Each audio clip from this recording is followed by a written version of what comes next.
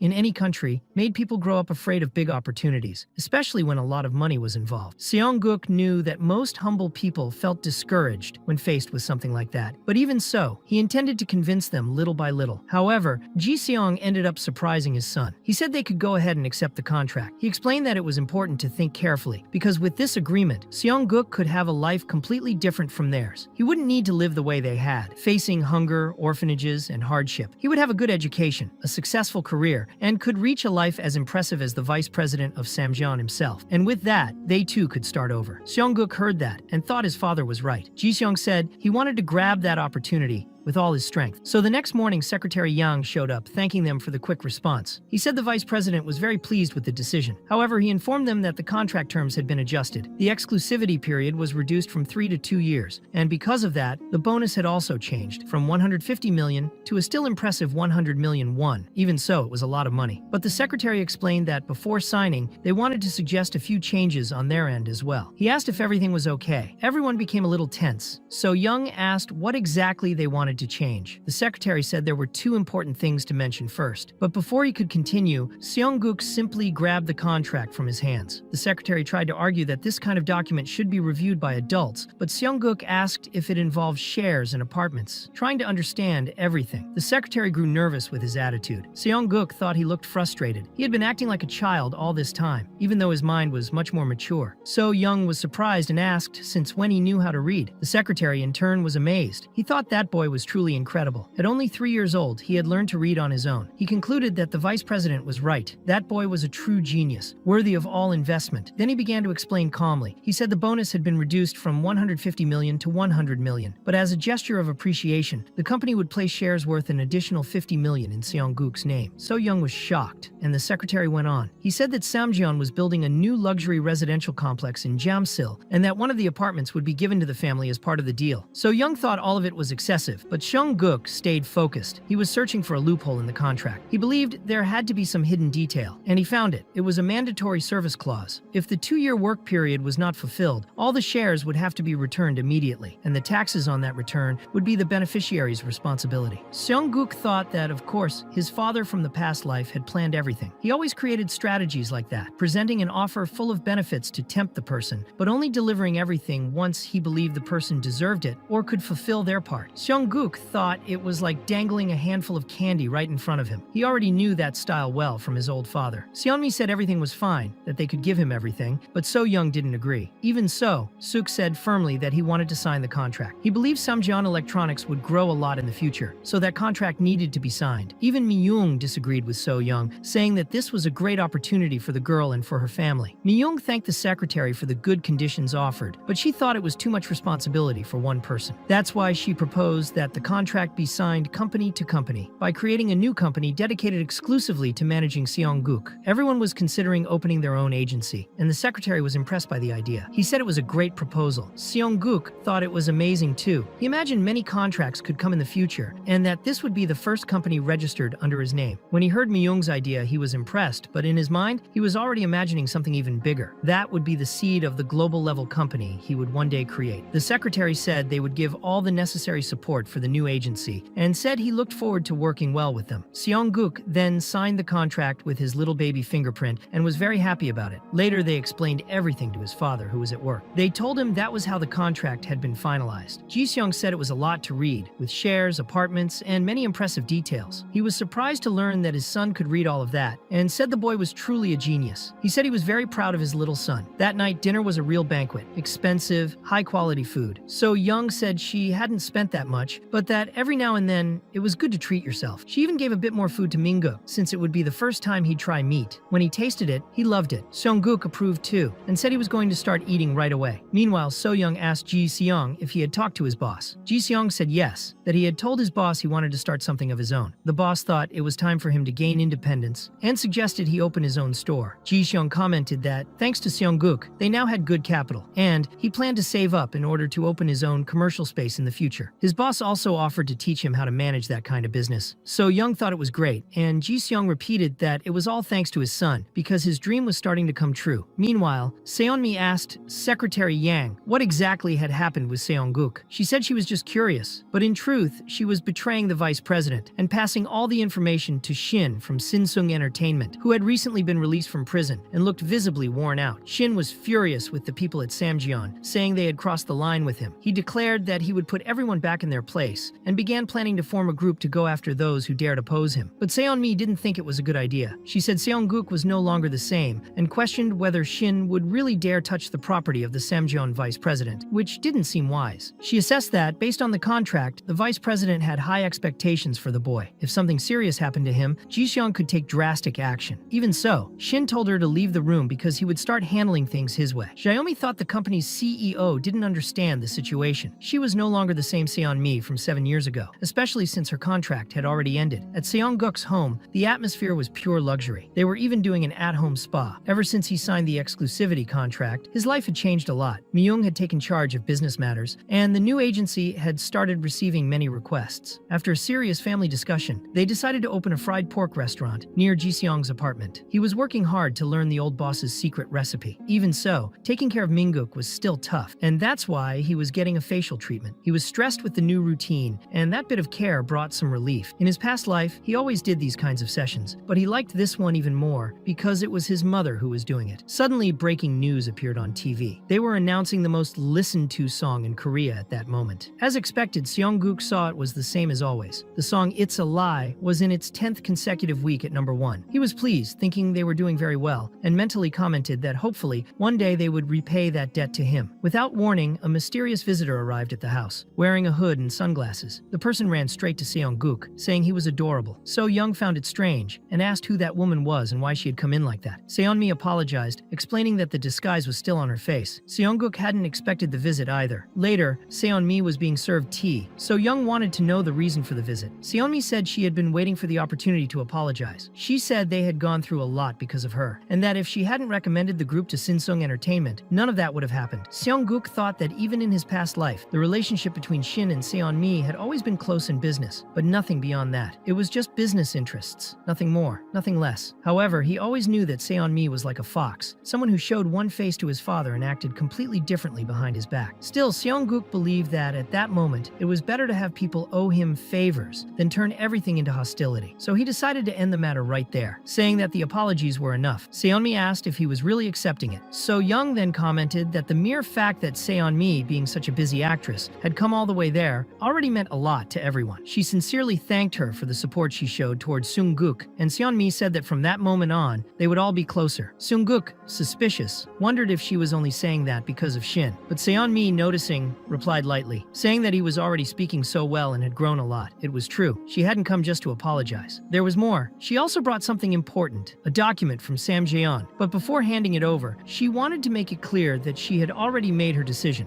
So, Young asked how Seonmi knew about the news and why she also wanted to join the agency. Seonmi explained that she had begged the secretary to tell her and revealed that her exclusivity contract with Shin had ended. She confessed that she had been very disappointed with everything that had happened and said it no longer made sense to return to Sinsung Entertainment. Now, she wanted to work with actors who truly cared about family. That's why she approached So Young and asked if this wasn't a good opportunity for everyone. She was very famous, had plenty of money, and could help establish the new agency. Seonmi thought that if she managed to find an opening at that moment, everything would move more easily the way she wanted. She was already ready to sign the contract next to So Young, but Seongguk immediately refused, saying never, not ever. Seonmi asked why, but he only answered that he didn't really know. He just knew he didn't want to. So Young said he had been in a bad mood lately and suggested that Seonmi discuss the details later with her and Myung. But Seongguk started shouting no, no, no, no, having one of his strongest child tantrums ever. So Young was shocked because he had never done that before. Hearing his brother Mingguk also started crying and screaming loudly. Of course, So Young went to comfort him. Meanwhile, Seonmi, trying to get closer, asked why Seongguk didn't like her. When she tried to touch his cheek, she got slapped. Seongguk thought her motives were obvious. Seonmi never did anything that could hurt her in any way. She was approaching him and the agency out of interest in their future value, treating them as an investment. But that alone wasn't enough for him to accept her in the company. One day, the agency would be full of people he trusted, and he didn't want someone like her around, especially a fox like her. Seongguk reinforced once again that he didn't want her there. At that moment, So Young returned with Mingguk, still crying and apologizing for the mess. Seonmi said she would leave for the day. She said she would like to join the agency and talk more about it in the future, but for now she would show a bit of sincerity. Then she handed over the Samjeon documents, saying she would leave them right there on the floor. She left wearing her disguise, sunglasses and a beanie. Seongguk thought it wasn't about failing to recognize her value, but rather about wanting people who took the agency seriously. He didn't want people who just passed through without commitment. So Young, irritated, asked what kind of horrible thing her son had done. She said he needed to learn how to behave in front of guests and wanted to know why he was throwing a tantrum in front of adults. Seongguk replied that they should look at the documents because that was more important. When So Young picked up the paper, she was shocked. It was a commercial shoot request for the exclusive model Jeon Seongguk related to the new product from Samjeon Electronics, with a launch planned for next spring. Later on set, the one who welcomed the group was director Kwak. Everyone was happy to see So Young there. She commented that Samjeon really knew how to pick its directors. Kwak said that Mingguk had grown a lot, and that Seongguk looked even more amazing. He was wearing clothes provided by the event's sponsor, a famous brand called Petit Cochon, which means little pig in French. Seongguk felt a bit offended by that. Jae-young was also present on set, watching everything closely. Beside him, a man commented that this was the child he had supported so eagerly. That man was none other than the founder of Sam Jeon and Jae-young's father. Of course, Jae-young treated his father with great care, but the old man interrupted, saying not to treat him like an elder. Just because he he had appeared sick in the media didn't mean he was actually ill. The founder said he had also seen the proposal his son made for the boy. He said that Jae-hyung was preparing a loud commercial centered on that child and wanted to know what exactly his son was thinking. Until then, Samjeon always filmed advertisements with dignity and class. Jae-hyung replied that change was necessary. This was the new trend in advertising, and it was time for the company to let go of its old and rigid image. The old man asked if his son thought his methods were outdated. Jae-hyung hesitated and said that wasn't exactly it. Still, the father said he could do as he pleased. The Samjeon founder, observing his son's confidence, commented that he seemed to know what he was doing. Then he asked about the child, wanting to understand why Jae-hyung was putting so much effort into him. Jae-hyung replied that it was an investment for the future, but his father wanted to know what kind of return such a child could bring. At that moment, Jae-hyung remembered his conversation with Seon-mi, when she also tried to join his agency as if it were an investment. She had said that old commercials were outdated and that nowadays success came from appearing close to the public, friendly, and accessible. According to her, that was why Seong-guk was the best child actor of the moment. No one could match his image in the market. It was, in fact, a valuable investment opportunity. The father was impressed. He commented that Jeon Seong-guk, at that age, could already read, while it had taken Jae-hyung 5 years to learn. He said that if only that child were part of their family. None of his grandchildren at the moment met Samjeon's standards, and Jae-hyung agreed, finding it all very disappointing. They talked so much about Seong-guk that he himself felt a little pain in his ear. While reading the script, he realized the commercial was for a new vacuum cleaner by Samjeon. Analyzing the technical sheet and the script, he was sure that this ad would determine the direction of the company's business, and thought that if he did it well, his value would increase even more. Suddenly, the group just appeared, and everyone started talking to Seong-guk at once. Taehyung ran to So-young, saying she looked even more beautiful, which made not only Seong-guk but also Min-guk completely annoyed. Taehyung asked how Seong-guk was doing, and he replied that he was fine. He thought the group looked great too. They were shining even more, and not just metaphorically, they were literally shining. The group said they were doing really well thanks to Seong-guk. The title song, which he had personally chosen, had been at the top of the charts for 30 weeks. Because of him, the group had become the most famous in Korea. Seong-guk thought, of course it worked. He had been involved. But then he asked if they were planning to pay him back. No one answered until Taehyung picked him up and said of course they would. He just had to say what he needed. Kwak, seeing that everyone was present, announced that they could begin filming. Later, inside the studio, Taehyung was praising the setup, while the assistant was calling Beomseon and Jae-hyung. At that moment, Seong-guk asked where Michael was. The group just looked visibly nervous upon hearing the question. Taehyung replied that Michael had kind of left the group. Seong-guk was surprised and wanted to know what had happened. Taehyung explained that they didn't kick him out. It was his own decision. After everything that happened, when he got out of prison, Michael became strange. One day he said he missed his family and went back to Los Angeles without giving anyone a chance to talk to him before that. Seong-guk realized at that moment that he had changed the future. In his past life, Michael also got involved in scandals, but stayed in just until the end. After committing several crimes, he retired and vanished. All of that was happening again, except for one thing. In this life, he had skipped a stage. He became famous much earlier thanks to the new song, and because he had met Seong-guk. It was Seong-guk who changed the future. That made him extremely nervous. He started to wonder what else might have changed because of him. While he was thinking about that, Beomseon and Jae-hyung were having an argument, but it was just a silly little fight. Beomseon was saying that Jae-hyung didn't know how to act. Trying to prove otherwise, Jae-hyung did a forced scene with the vacuum cleaner from the commercial, but it turned out so bad that no one liked it. Literally no one. Seong-guk thought this might be a problem. Jae-hyung was a pure idol, passionate about performing, charismatic, loved for his personality. But when it came to acting, his performance was forced. Beomseon, on the other hand, was the opposite. As an idol, he didn't stand out, but as an actor, he was excellent. Seong-guk commented that it would be better to let Beomseon try the scene. Jae-hyung agreed and said they could give it a shot. Beomseon said he would take the test. Seong-guk thought he needed to show his talent as an actor, and indeed, he performed extremely well. Even Jae-hyung was impressed by Beomseon's performance. The assistant said he would never have expected that from someone so quiet, but he was really good at acting. Beomseon replied that he had once been interested in acting, and the assistant suggested that maybe he could take the role if Jae-hyung didn't mind. But to everyone's surprise, Jae-hyung complimented him, saying Beomseon had been incredible. Seong-guk knew that Jae-hyung wasn't the type of person full of ego. Jae-hyung even said it would be better for Beomseon to continue with that part of the role because he himself wouldn't have done it as well. Seong-guk thought that now everything would start to work out properly and wondered if this too was his doing. In his past life, Jae-hyung and Beomseon began solo activities and separated from the group. Rumors said they remained apart until retirement. But now the two of them were very close. Seong-guk realized he shouldn't place so much importance on his past life anymore. Things were different now, and he had to move forward. He felt like he could do anything. Filming continued into the night. Seong-guk returned home exhausted. He had many lines that day, and all he wanted was to fall into bed and sleep. But just when he least expected it, Seon-mi appeared once again. again. Seongguk thought that Fox was trying to get close to them again. But Seonmi said she wanted to take them to a comfortable place where they could relax. When they arrived, Seongguk was shocked. It was the same restaurant he used to go to in his past life, where he ate to soothe his soul. The best black bean sauce noodle restaurant. He could hardly believe he was standing in front of that glorious dish again. In his past life, he went there whenever he was stressed or wanted to celebrate something. But in this life, he thought he would never get the chance to go back. So he didn't hesitate and dug in. So Young commented that the dishes looked expensive, but Seonmi replied that she just wanted to show her sincerity towards Seongguk. She also said they had taken action against Shin. Even after negatively influencing the boy, he felt no remorse. He even dared to spread malicious rumors about Seongguk and the vice president of Samjeon. So they decided to teach him a lesson. Seongguk wondered if that was really what had happened. Myung was impressed to see that he had already eaten everything. Seongguk said the food was really good and invited Seonmi to join them. This time he was okay with it. Seonmi asked if he was finally accepting her. Seongguk thought it wasn't because of the food. In truth, he had confirmed that the future could change. Maybe Seonmi really was a better person than he thought. In the process of making his agency a solid company, she could be a powerful ally. Seonmi promised to work hard for the agency, and So Young said she would need to discuss it with her husband once they got home. Later, Ji Seong said he understood everything but was still a bit against the idea. According to him, they called it an agency, but there was no office, no staff. How could they handle both Seongguk and Seonmi at the same time with no structure? Seongguk silently agreed. He admitted that Ji Seong's reasoning was smart. At that moment, the only person running the agency was Mi-young, and she would have to handle everything alone. Even with his help, it would be extremely difficult. First, they needed funding to build a team and proper infrastructure. That's when Seongguk had a brilliant idea. He ran off and came back with a book for his mother. The title was Basic Principles of Accounting and Financial Structuring. So Young was surprised and asked if that book really belonged to him. Seongguk replied that she had never mentioned it, but she had a degree in the field and had written that book. Mi-young asked if it was true. So Young explained that she graduated from a commercial high school and had worked in accounting for a while. She had even thought of returning to the field someday. With conviction, Seongguk said yes, she could do it. Seongguk was deeply moved by his mother's support. He thought that even if it wasn't a large company, she could still gain valuable experience along the way. Deep down, experience wasn't even the most important thing. What truly mattered, especially in accounting, was trust. That's why he believed his mother was the perfect hire. Mi-young agreed with him, saying it made sense for them to try. After all, she had heard Ji Seong mention several times that his mother wanted to return to work. He was also supporting the decision, and So Young assured them she would do her best. Seongguk thought that with his mother involved, they could definitely move forward. It was clear she believed in his talent. Thanks to her, his money was safe now. Mi-young mentioned that she already had a place prepared to be the new company's office. The building belonged to her, so they didn't need to worry about rent. She wanted to be part of all of it, and for that reason, she was offering the space. Seongguk thought that this was exactly how it should be. She was part of the family, and it was good that she felt included. That moment marked the official beginning of the Samjeon agency. The next morning, Seonmi showed up with a watermelon in her hands. She had heard the office was opening that day and came to visit. Upon arrival, she noticed several office supplies piled up outside. So Young explained that it wasn't that much. Upstairs, there were only 2 desks set up. The space was small and very simple. They even felt a little embarrassed to show her everything. But Seonmi told them not to worry. The most important thing was having a functional office. A huge space that serves no purpose has no value. People like Shin were the ones who acted like that, more concerned with appearances than usefulness. Seonmi took the moment to show them a newspaper article. It featured a story saying that the lead actress, Seonmi, had switched agencies and was now exclusively signed with Samjeon, the same agency as child actor Seongguk. So Young was surprised and asked if the article had really come out. Seonmi confirmed it had and said she was now officially tied to them. Then she asked where Seongguk was. He was inside, teaching his little brother Minguk. He was reading him a story, even though he didn't feel very comfortable doing that. Seonmi thought it was very sweet and commented on the fairy tale. Meanwhile, Minguk began crawling back and forth. So Young explained that had started recently because Minguk always tried to stick close to his brother. That's why Seongguk spent most of his time taking care of him. Seonmi said that it was working very well and that if Minguk was growing so much around them, maybe he could even join the group someday. Seongguk, confused, wondered what she meant. That's when Seonmi explained that the vice president of Samjeon, Jae-hyung, would be throwing a birthday party for his 10-year-old son, Jeon Tae-guk. She said it would be on July 8th at one of the Samjeon hotels. Seongguk was surprised. A birthday party for that boy? In his past life, he never helped him with anything. He wondered if he was really going to meet that brat again, but now he had a real brother by his side, Minguk. They were nothing alike. Seongguk thought Minguk should follow in his footsteps, but maybe he was following a bit too much. Then he remembered the date, July 8th. He felt something strange in the back of his mind, like a sharp sting. In the middle of the night, while everyone was asleep, the phone rang. So Young woke up startled and answered it, not knowing what was happening. It was Secretary Yang, calling at an odd hour. She asked if it was about the party, and he said yes, that it had been postponed indefinitely. He asked them him to turn on the TV and check the news. When Seong-guk turned it on, he saw reporters saying that the government had assembled urgently, preparing for the chaos ahead. That was when he remembered what had caused the sting. On July 8th, the supreme leader of the Democratic People's Republic of Korea, Hee Nung, had died. The journalist continued, announcing that the president of North Korea, Kim So-young, had passed away. According to initial reports, the cause of death was a heart attack. It was a sudden and unexpected loss. The South Korean government, which was on the verge of signing a peace agreement with the North, was deeply shaken. Fearing that war between the Koreas could restart, the United States, China, and Japan also entered a state of alert. The leader's death caused internal conflict in North Korea, and although some saw it as an opportunity for reunification, the reality was very different. Chaos took over both Korea's and the international stage. Naturally, Jeon Tae-guk's birthday party was canceled. Ji-seong commented that even the stock market had collapsed. Seong-guk, surprised, asked if it was true. Ji-seong explained that he had been studying the stock market because of advice from the vice president of Samjeon, who had encouraged him to do so. Even So-young was impressed. Seong-guk said they needed to buy stocks immediately, insisting it was the right moment. He thought that with Kim Jong's death, the Kospi index would also crash. For those unfamiliar, Kospi is like South Korea's stock exchange. People were terrified about the possibility of a new war and started selling their stocks to get quick cash. That's why Seong-guk knew it was the best time to buy. When the market is panicking, that's when the best opportunities appear. Ji-seong was confused and wondered what was wrong with that child. Seong-guk, determined, kept saying they needed to buy those stocks and said that if no one did it, he wouldn't eat today, tomorrow, or the day after tomorrow. So-young, worried, asked her husband what they should do. Ji-seong, trying to diffuse the situation, said that sometimes kids throw tantrums for no reason, and that he would pretend to buy some stocks just to calm him down. But Seong-guk stared at him with a serious and piercing look, making it clear he wasn't a fool. He demanded to be taken seriously. Ji-seong then remarked that the child was extremely perceptive. So-young suggested that they actually buy some stocks as an early birthday present for him. Seong-guk thought that would be enough. He knew that when the values went up, everyone would regret not buying more. But even so, it was a start. He also knew that major events were coming. He wasn't sure how much he could influence the future, but one thing was certain. This was his family now, and he would do everything to protect them. A few days later, everyone arrived at the Samjeon Hotel for Jeon Tae-guk's birthday party. The place was extremely luxurious, with sophisticated guests. So-young commented on how impressive everything was. Mi-young said it was unbelievable that they did all that for a 10-year-old boy. It was, without a doubt, a completely different world from theirs. But as Seong-guk observed the surroundings, he thought that this party was nothing. His own 10th birthday party in his past life had been far more extravagant. In fact, the decorations at this event even seemed modest. As they walked in and past the guests, all that could be heard were people commenting on the death of the North Korean leader, the rising tensions between countries, and the risk of war. The international situation dominated all conversations. At that moment, Secretary Yang appeared to welcome them. He said he had been waiting for them since he heard they were coming. He also introduced his son, Yang Cheol-soo. When Seong-guk saw him, he immediately remembered his past life because he had been responsible for taking care of that boy. Cheol-soo, excited, pulled Seong-guk into the party, wanting to play. So-young commented that it was great for Cheol-soo to have a big brother figure like Seong-guk around. She thought that kind of relationship would be healthy for both of them. Seong-guk also thought that in his past life Cheol-soo had been a good kid and even liked him. But as he walked through the ballroom, he saw a girl passing by and recognized her immediately. It was Jung-hee. Cheol-soo asked if he knew the girl. Seong-guk, surprised, tried to play it off, saying maybe he had seen her around before. But deep down, he knew exactly who she was. Jung-hee had been his first love in his past life. In fact, she was the only woman he had truly loved. He even thought about marrying her. However, when her family's steel company, Seum, went bankrupt during the economic crisis at the time, Jung-hee accepted a marriage proposal from Seong-guk's father. She ended their relationship by saying that if she did this, his father would help save her family's company. Back then, Seong-guk felt betrayed for money. He began to hate her, and from that point on, he never got involved with another woman. However, now he understood. Jung-hee also wanted to protect her family. He thought that, in truth, the real villain in that story had been the IMF, the International Monetary Fund, which acts like a kind of United Nations for money, promoting trade and growth among member countries. But Seong-guk interrupted those thoughts when something unexpected happened. While walking, someone deliberately stuck out a foot and made him fall to the ground. When he got up and looked at who had done it, he recognized him immediately. It was Jeon Tae-guk, the bastard brother from his past life. Jeon Tae-guk arrogantly said that this was the kid their father loved so much, but he didn't see anything special in him. Before he could say anything else, Seong-guk punched Jeon Tae-guk so hard in the face that he almost knocked him out, even though he was only a 3-year-old child. Everyone was shocked. So-young, frightened, asked what her son was doing, but Seong-guk responded that he only retaliated because he had been provoked. Secretary Yang wanted to know if it was true that Jeon Tae-guk had done that. Cheol-soo, who was nearby and saw everything, confirmed that yes, Jeon Tae-guk had tripped him on purpose. Even so, So-young scolded her son, saying it wasn't right to behave like that at a party, especially in public. But Seong-guk thought that he knew that boy very well. He had been his brother in another life and knew exactly what kind of person he was. He knew Tae-guk would never stop this kind of behavior unless he learned the hard way. He was ready to face him. Secretary Yang then looked at Jeon Tae-guk and told him he better stop. It was his fault, and if he caused another scene like that, the vice president wouldn't like it at all. Tae-guk became visibly nervous at the mention of his father's name. He felt more fear than respect for Jae-young. At that moment, So-young approached Tae-guk, trying to comfort him, asking if he was hurt. But the boy seemed more shaken for another reason. He asked anxiously when his mother would arrive. The secretary replied that she had said she had some commitments but would arrive soon. He asked him to enjoy his party. Still, Tae-guk was very sad. He said it was always like that. Even on his own birthday, his mother was never present. He started crying hard, and Secretary Yang had to comfort him, trying to calm him down. So-young found the situation strange. It was odd to see a child sitting alone on their own birthday. Mi-young commented that she didn't even want to imagine what that family's life was like. It seemed very dysfunctional. Seong-guk thought that it truly wasn't a good family. He knew that very well. In his past life, Min-guk's mother, who was also his own mother, was always taking care of her husband, a famous politician. Meanwhile, Jae-young cheated on her with multiple lovers and never cared about birthdays or the well-being of his son. Back then, Seong-guk also didn't care much if people came to his parties. He just enjoyed the celebration, however he could. Most of the time, he spent his birthdays greeting politicians and spoiled elite kids. But Tae-guk was really shaken, and Seong-guk began to feel a bit sorry for him. The secretary tried to change the atmosphere, took the microphone, and thanked everyone for coming to the party. He asked the waiters to start serving the food. Seong-guk got excited when he saw they would serve a type of pasta he loved. The secretary also announced there would be a special performance by the group just that evening. Seong-guk was impressed, even though he already knew the Samjeon group liked just a lot, and that So-young was a fan. She looked very excited about the news. He wondered if that was the kind of girl she was in this life. During the performance, Tae-hyung, one of the group members,